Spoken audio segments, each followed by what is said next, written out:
Elevator 3 at the Rodef Shalom congregation in North Oakland, Pittsburgh, Pennsylvania. This is a ThyssenKrupp Oildraulic elevator with impulse fixtures with interesting door configuration. Side door.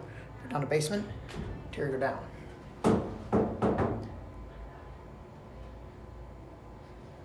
Here at basement.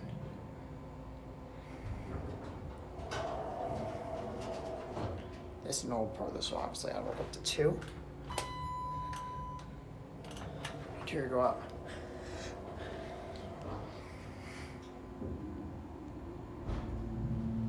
Epic motor.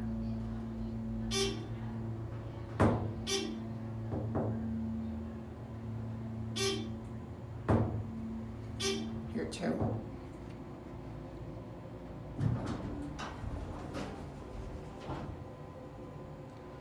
We'll go back down to one side.